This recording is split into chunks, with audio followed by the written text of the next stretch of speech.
This is God Unites, finding spiritual unity in religious diversity. Welcome to our program. Our guest today is Professor Robin Fretwell Wilson, who is a professor of law at the University of Illinois, Urbana-Champaign. Welcome to the program. Thank you. I'm so glad to be here. Well, we are delighted that you are here. The topic for today's discussion is centered around the intersection of freedom of religion and sometimes competing civil liberties such as nondiscrimination, other government interests, public interests such as that, child welfare. There are a variety of issues that sometimes seem, depending on how they're framed, to be in conflict with freedom of religion. Well, first, let me say how much I admire your church for having tried so earnestly to blend the rights of competing groups. And I think that's the place to start. I think many of us see clash and contention where there can be harmony, but oftentimes we're trapped into positions of clash by older laws. So we think the culture wars run like this. You know, one team is clashing with the other team. As your opening said, you know, people of faith and LGBT parties just clash. And yet, many of the folks in these communities share a very common belief. The belief that we should be able to be wholly, authentically ourselves in public and in private. And so LGBT persons, they don't think they can just shed their sexual orientation at the door like a piece of clothing or a pair of jeans. And neither do religious people. Religious people want to be completely themselves.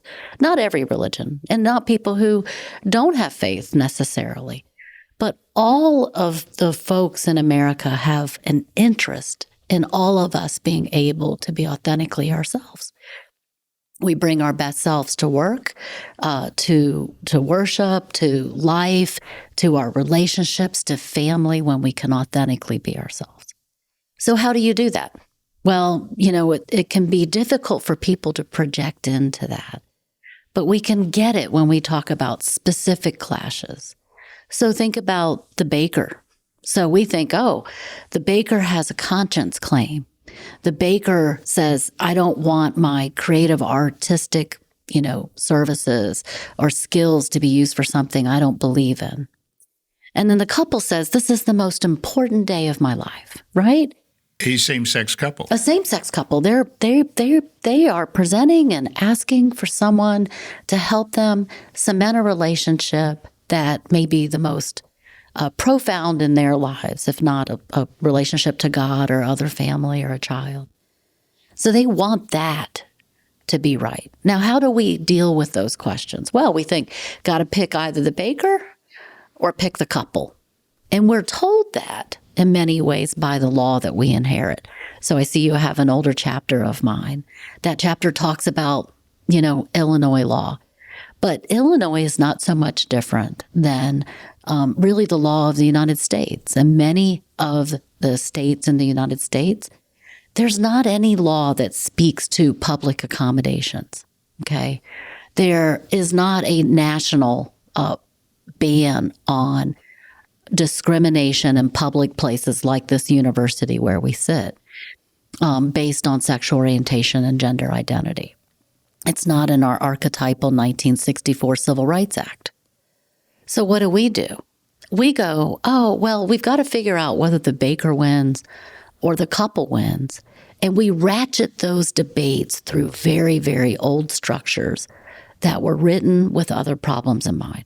And that result in a lot of contention because the assumption, as you say, is that this is a zero-sum game and one or the other side wins and the other loses.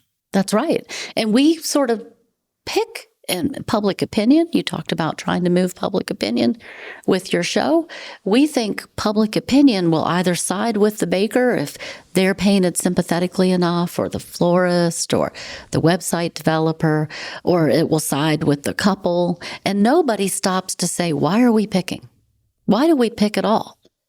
How is it not possible that with lawmakers today with thoughtful people in the room that we can't find a way for the baker to stay in business and the gay couple not to be humiliated. That should be the goal. And that's within the power of state lawmakers who have the obligation to protect general welfare of all the people in our society. It's within the power of them to write a script of peaceful coexistence. But we often don't. And I think it's because the courts sit here in the background. And we often think, well, that's just going to get to the Supreme Court, and then the Supreme Court's going to go resolve that. And everybody sits tight and does nothing when they could fix this problem right now. Well, in fact, you're not talking about a hypothetical situation. You're talking about an actual Supreme Court case, or the facts that were involved in an actual Supreme Court case. That's right. Masterpiece Cake Shop, where Jack Phillips was sanctioned by Colorado for refusing to make a cake for a gay couple. Now, he would have sold him baked goods off the shelf. He did serve gay couples. He employed gay people. He just didn't want his particular services to be used in a way that he didn't think was faithful to his understanding of God and what God was asking of him. And yet you have a couple here who are trying to get married. And an institution with deep religious roots, and I don't know what their religious views were, but one could suppose that you would have two people who, for religious reasons, want to get married rather than just living together or having a civil union. And you have a clash of two religious views and religious values. They may or may not be religious. They may be religion on one side, freedom of religion on one side, and a civil liberty or a government interest, a public interest in non-discrimination on the other side. But in any event, they're competing interests. And you raised the point, it seems that there should be, and in fact can be, some way to harmonize these, to reconcile these, where it's not a win-lose, zero-sum game. I think that's right. What do you think about that? And to make it even a little more, I think, poignant on both sides of the ledger. If you don't find a way to harmonize it and you pick the gay couple, somebody loses their livelihood because they're not going to give up on their faith. On the other side, sometimes we want to discount the harm to a couple of being said, you know what, those folks over there could do that for you, and being asked to leave. And yet you think about this place that we sit, this university, the idea that this is an instrumentality of the government of Illinois, and that I could not, as a woman, for example, step into it, is completely beyond me. It would take from me my citizenship, my inclusion in our society, to be turned away. Let me make an analogy to race, back with the old separate but equal idea, which was, well, we're not going to deprive you because of your race of anything, access to public transportation or things like that. It just needs to be separate. Of course, the problem is that became obvious as that developed was that separate is not equal. Separate is like the apartheid of race. Well, that can happen with things that are all of these gender controversies that we have right now. If you were to say, well, the gay couple can go someplace else to be accommodated with their interest to get their cake, they could go to a gay baker. And so if we have this alternate economy where the gay community has its own services that they render to gay couples and all of that, that would be kind of separate but equal. Wouldn't that resolve it? Well, that didn't work with race. So these are some tough issues. How do you reconcile these? Are there any precedents for it? Well, I think there is. I mean, one way to try to reconcile this is to understand that both people are making parallel claims to want to be authentically themselves. And then you have to say, what's the harm to each? And how can we mitigate or eliminate that harm? The harm to the baker is being forced to do something that they can't accord with God and their understanding of their relationship to God. And the follow on from that is that if, they're made to do that, they feel like they will forevermore be excluded from God. This is a deep harm and possibly lose their livelihood. That's a deep harm. We shouldn't minimize it. On the other side, for the gay couple, I think being asked to leave the building is a harm too, at a time that is really important to them in their lives. Now, we sometimes try to minimize this or weigh these harms. We'll say, oh, this one's a dignitary harm. It's small and passing.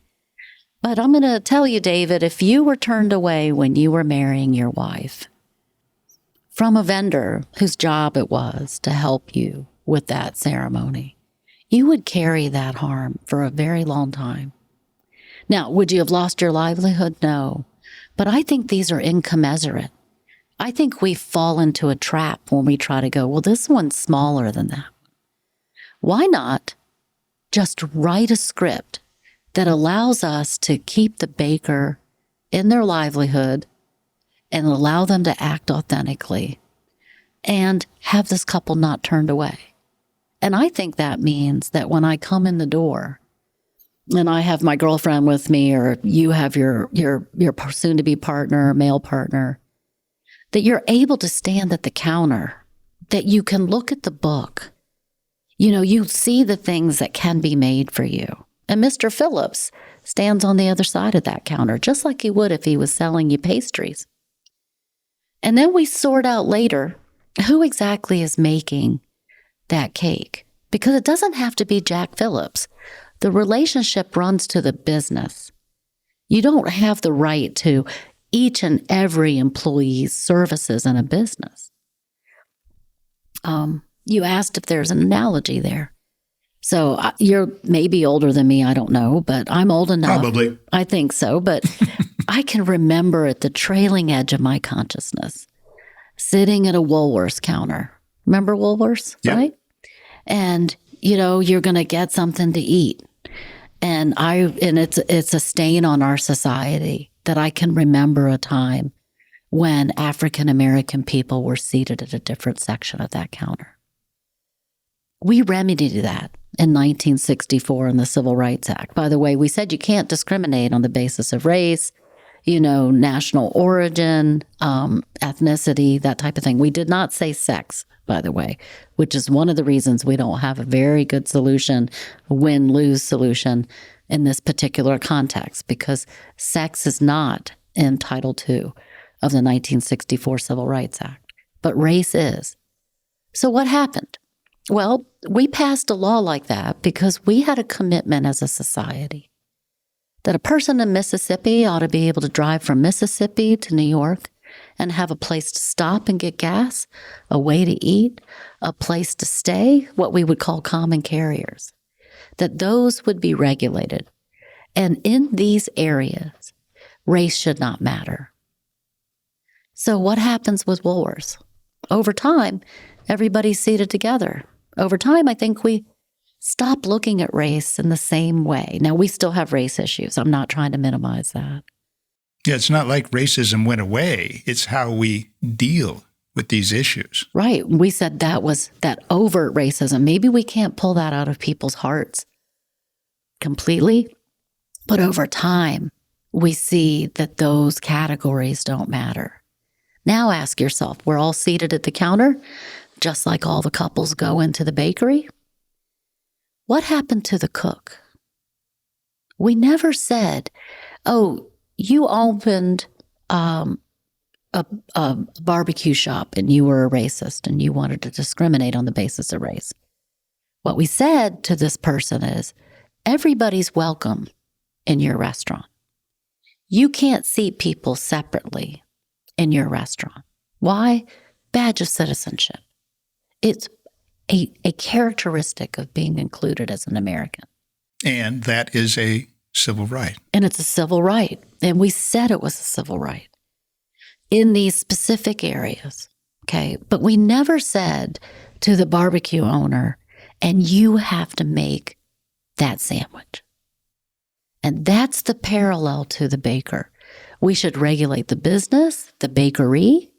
We should say that people are able to present and be served by the bakery, and let the baker, the shop, sort out how they're going to get that done. Even subcontract it if necessary. Yeah. I mean, we know this. If we pass a non-discrimination statute, and the 25 states that still lack that, right? We're a checkerboard in America that says you can't discriminate in public places on the basis of sexual orientation and gender identity. A statute that's required because Title II was silent on sex. If we did that, nobody would ever keep Jack Phillips from hiring an employee to do this work. We wouldn't bar him from doing that just so we had the privilege of forcing him to do something that he can't do. We'd be like, yeah, hire somebody, whatever. Subcontract. As long as it's, the same quality, it's something, subcontracting is something you would do with any other member of the public. We fail ourselves and we set ourselves up for defeat when we try to micromanage down to the nth little detail how exactly this public accord about being one America is going to work. What we should be striving to is, how do we become one America? How do we have that unity that you've talked about? And we should not worry over much about the way that's operationalized. Place a duty and let them sort it out. If you're going to achieve unity, you have to first find common ground. And you've outlined one of them, which is the fundamental dignity of every person to be their authentic self. In my religious tradition, the unifying principle, another one, in addition to that, is what we call moral agency, which is the freedom of people to decide for themselves what's good or what's evil, what's right, what's wrong. And reasonable minds seem to differ on that, even in matters of religion. There are, of course, hundreds, actually thousands of different, even Christian denominations or factions, all with the same Bible. And those have sometimes led to some rather heated conflicts. So even within religion, these conflicts arise. So, yes, from a religious perspective, it seems to me that those conflicts are inconsistent with the Spirit of God. But just from a secular standpoint, they're also inconsistent with the spirit of our Constitution in the United States and of basic human rights in an international context. Now, these issues that you've talked about, there are all kinds of layers to that, like the difference between a government actor, like a clerk who refuses to issue marriage licenses to same-sex couples, even though by law required to do so, and having employees who would have, but ordering them not to do so, an actual case, and the clerk lost. And then somebody who's a private actor in a private business, even though it's regulated, it's still a private business, or in their own personal lives. So there are various layers to this onion. One of the states that has grappled with this was the state of Utah. And it's fairly well recognized as being a pretty conservative overall state. And although the word conservative has come to mean something different than what I traditionally thought of it as being, but in Utah, they grappled with the very issues you're talking about and came up with what is sometimes called the Utah Compromise. Some of the participants in those negotiations and discussions don't like the word compromise because they said ultimately nobody had to compromise. They found common ground and collaborated rather than compromised to achieve a win-win outcome. And you're familiar with that. I was in residence with the legislature when they did this amazing lift. So I spent about 30 days there helping. So I should disclose that since I'm an obvious fan of what Utah did. But top line, I think headline here is that you had the single most politically conservative state in America at the time. And it gave more rights to the full LGBT community in housing and hiring than that community had in New York, expressly in the law. So say that again, the single most conservative state in America gave more protections to the LGBT community, including trans people, which is, of course, where most of the contention today is. And it was a non-issue. And it was a non-issue because they could find common ground between the interests of people of faith and gay couples. Now, sometimes that common ground was by taking that clash and saying, you know what? It looks like rights are clashing, but rights can be made to fit together like puzzle pieces. Just law has to be written in a way where they fit. So I think sometimes the one issue that people have the most trouble with is Kim Davis, the clerk in Kentucky. And I just say here, I've said this publicly many times, she is maybe the worst poster child for religious freedom in America because her claim to freedom was to take something, a civil right, from someone else. And you as a government official. As a government official, that's right. And, you know, that didn't go well for them, by the way. Kentucky paid $233,000 in attorney's fees in the litigation over that. So there we have an example of that's not the right solution. Except that Utah had the same question in front of them. And they didn't set up somebody as a choke point on the path to services of another person. They didn't embolden a government employee that had a different view of where, you know, society and law was going at that time to block other people.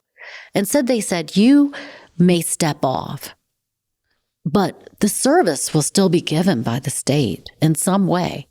It's just that it doesn't have to be forced through you at the peril of somebody who's been in government service for a very long time being forced to retire early or materially lose retirement benefits because they, you know, God forbid, retire like a year before something accrued. And you can imagine that there were a lot of people in Utah who could not have imagined same-sex marriage. I mean, same-sex marriage happened like that, if you think about it, in about a 10-year span. Suddenly, whoop, same-sex marriage. So many people would have started in those jobs long before the idea that a couple that they might not see as being able to marry would walk in one day and ask for a solemnization. Now, the nice thing about Utah in one sense is it got an easy hand because never in Utah law had there been a duty that state officials solemnize a relationship. Many states do that, right? You don't want to have, you don't have a religion, don't want a religion up in your marriage business. You just go down to City Hall and somebody will bless the relationship, give you the license, bless the relationship, off you go. They didn't have that in Utah. So there wasn't a sense in which you were saying to a government official who had to do that before, oh, suddenly this question of gay marriage means you don't. Now, what did Utah do to keep like this from happening instead to write a script like that? Well, they just said, okay, lots of people are able to marry people in Utah. There was a very famous clash between the governor of Utah and the Speaker of the House. And the governor's like, I can't remember who said what, but one of them's like, yeah, I'd marry people. And the other one's like, no, I don't want to do that. Maybe because it's inconvenient, maybe for religious reasons or ethical reasons or whatever reasons, doesn't matter. One said yes, the other one said no. You can't run a society that way very well. But they had lots of authorized celebrants in state law, and they were all over the state. They were mayors and judges and, you know, could be clerks in the office. So they just, and religious figures and non-religious figures. So they basically said, every office has to make the service available. They can do it with a willing clerk, but they could do it with anybody in the community who was willing to take all comers on an equal opportunity basis. So I would take you and your wife. I would take these two guys over here. I'd take those two women. Doesn't matter to me. I'll take everybody who wants to come, and I'd be more than happy to marry them. And two counties did that in Utah. And you ever hear about that? You ever read about that? No, because we love clashes in America. We love to talk about whether Kim Davis had a right.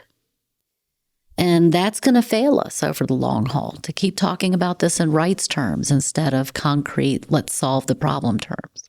Plus, I think it's important that people understand that controversy sells. And contention and controversy are just two sides of the same coin in issues like this. And so, yes, if people are reliant for their perspectives on news media or media commentators, what they will find is that they will hear one or the other sides in a contentious tone or manner, and they won't get the full picture, or the two sides will be pitted against one another rather than ask a question, is there some way that we could peacefully resolve this? That's probably not going to get the same ratings. So people who are seeking to find ways to reduce the level of contention and disharmony and tribalism that exists in our country and in the world today need to remember that there are influences that are feeding those contentious animosity-type perspectives. And they have to deliberately seek the sort of things that you're talking about. And this is a topic that I'd really like to explore with you longer than you have to explore it with me. And so is this something that you'd be willing to pick up in a sequel to this, a part 2? Oh, yeah, absolutely. In fact, I was going to say on December 7th, we're hosting Ambassador Yovanovitch, but we'll have a whole day of events here if you're interested in speaking to her. But we'll need to do a sequel that's not so, I feel that you came so far for this. But I did want to talk to you about the tolerance means dialogues, because I do think that younger people are going to have the way forward here. Ironically, like even if you look at the Pew data, you look at Gallup, the people who see fracture and contention are often the oldest among us. And I think that's because we didn't have as much inclusivity in our own friend sets and growing up. You talk about tribalism, but it's not just tribalism. It's sort of the patterns of our communities and our institutions. We talked about the Woolworths counter. You can look across your life at more integration over time with successive years and successive places. Look at the military, what it did to integrate our culture. You look at universities. So the oldest people, I think, often see contention where there doesn't have to be that. And the youngest people, my students, are incredible. Like they find ways in their relationships to allow the other person to be completely themselves while being their self. And it feels like neither one gives up on anything. And the question for me is, how are they doing that? What are they doing? And if we could just distill their insights and bottle them and ship them around America, you'd get to your unity a lot faster than we're doing right now. Well, that's a great introduction to the next episode of this, next part of this. You talked about the tolerance means dialogue, and that is exactly a model. And it's both a model, but it's also an example, a framework, a method of achieving the outcomes that we're talking about, which aren't easy. It takes work. It takes deliberately doing something different than the things that create contention and division. So we need to highlight those things, educate people as to those things, to counter these powerful influences that would pit people against one another, because it's a big moneymaker. Contention sells. Yeah. And so if people were to go to tolerancemeans, all one word, .com, they could learn more about that. But I would love to pick up at that point and talk about that in another episode if you are willing to do that. Deal. I think this work that you're doing is God's work, not to make a pun. But I do think it's very important work. I said to a group of university presidents and officials in a dialogue about what's happening to our campuses. Why is there so much fracture? Why, do you invite people and it blows up, or you disinvite speakers, or all of this? And I think we have to actually affirmatively occupy the field. If we want to have a sense of inclusion and belonging, and we want that to be the script for America, then who better to have as a partner in that than tomorrow's leaders? Because they're getting it. There's something, read the essays on that webpage.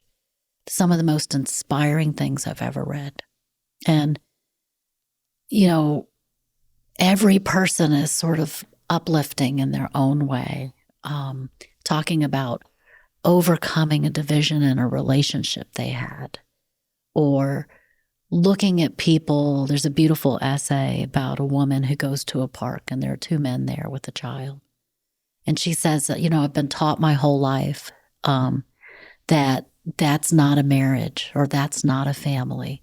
And yet I looked at these two men and there was such love that was the moment she decided to be an ally. And that's what I mean. Our it's sort of like, out of the mouths of babes comes the wisdom. And these are not, these are not children. They are, in fact, young adults who are already leading in their communities. But they'll lead us out of this. I think they can.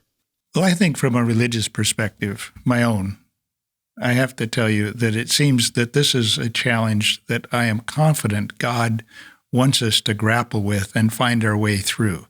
It is a test of our times to be able to find peace and harmony in the midst of diversity, including diversity of moral choices and religious views and political views and cultures and all these other things that could be divisive elements.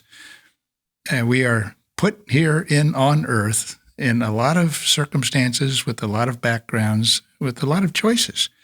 And that freedom to choice, freedom to choose, and the right to do that, including the right to choose one's religion and how one exercises one's religion or rejection of religion, is one of those rights. And so this gets right to the heart of, I think, what it means to be a good citizen and a good human and a good child of God in today's world. Yeah.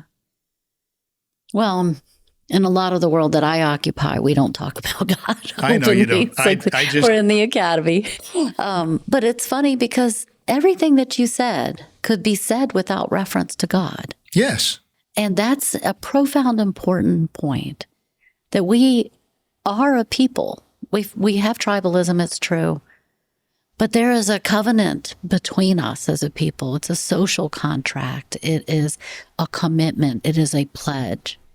And if I want to draw on my part of the pledge, that you allow me to be as authentically myself as I can within the constraints of our society.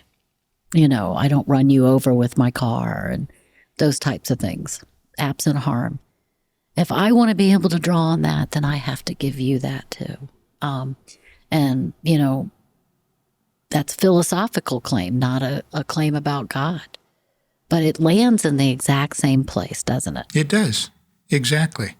And that's why when we talk about religious freedom, it's very much, as we were commenting before that we started recording here, it's very much in the interests of secularists to protect religious freedom. Because without that, there would be, things, the social fabric would be so torn, the pieces would just fly apart. And that's not good. So no matter how you look at it, there are various perspectives. They seem to come together at the same point. And this is fundamental to democracy, to any civil society to be able to have people feel recognized and respected for who they are and the fundamental choices that they make, as long as they do not harm someone else. But I think the right to be free from harm from someone else unjustly is one of those fundamental principles that everyone ought to be able to come together on.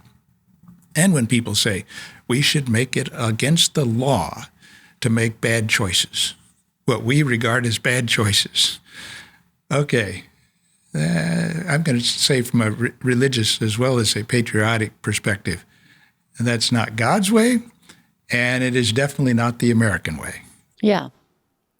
No, I think we are very much a freedom-loving people. Okay. I'm going to close this with thank you very much for being with us here today for this part 1. And I really look forward to part 2 and maybe part 3 in due time as we pursue these threads further. Thank you very much. Thank you. I appreciate you. This is God Unites, finding spiritual unity in religious diversity.